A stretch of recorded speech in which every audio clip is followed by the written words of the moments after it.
Hi praise the lord. దేవుని పరిశుద్ధ నామానికి స్తోత్రం కలుగును గాక. ఈరోజు దేవుని వాగ్దానము ద్వితీయోపదేశకాండము 4వ అధ్యాయము 31వ వచనము. నీ దేవుడైన యెహోవా కనికరము గల దేవుడు గనుక నిన్ను చేయి విడువడు. ఆమెన్. హల్లెలూయా. ప్రియమైన సహోదరి సహోదరుడా, మనము సేవిస్తున్న దేవుడు, మనము ఆరాధిస్తున్న దేవుడు, మనము గణపరుస్తున్న దేవుడు కనికరము గల దేవుడు. కాబట్టి ఆయన మన కష్టంలోనైనా, మన నష్టంలోనైనా, మన వ్యాధుల్లోనైనా, మన బాధలోనైనా ఆయన తోడుగా ఉండి మనల్ని విడిపించే దేవుడు, మనల్ని కాపాడే దేవుడు, మనల్ని భద్రపరిచే దేవుడు, మనకు సహాయం చేసే దేవుడై ఉన్నాడు. ఇశ్రాయేలీలు వారు ఐగుప్తు నుండి కానాను వెళ్తున్న మార్గంలో దేవుడు వారితో మాట్లాడుతున్నాడు. ఏంటంటే, నేను నీ దేవుడైన యెహోవాను, నేను కనికరము కలిగిన దేవుడను, కాబట్టి నేను నీకు తోడుగా ఉంటాను, నేను నీ చెయ్యి విడువను, నేను నిన్నెప్పటికీ కూడా నాశనము చేయనని దేవుడు వారితో మాట్లాడుతున్నాడు.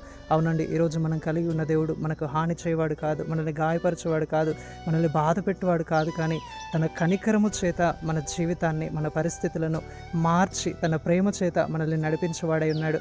కాబట్టి దేని విషయమై కలవరపడకండి, దిగులు చెందకండి. చెయ్యి విడువక ఎడబాయని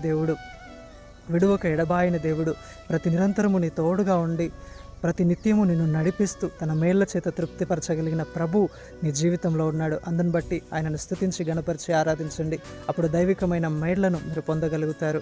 ప్రభు అటి కృప మనందరికీ దయచేయును గాక. Amen. Praise the Lord. May God bless you all.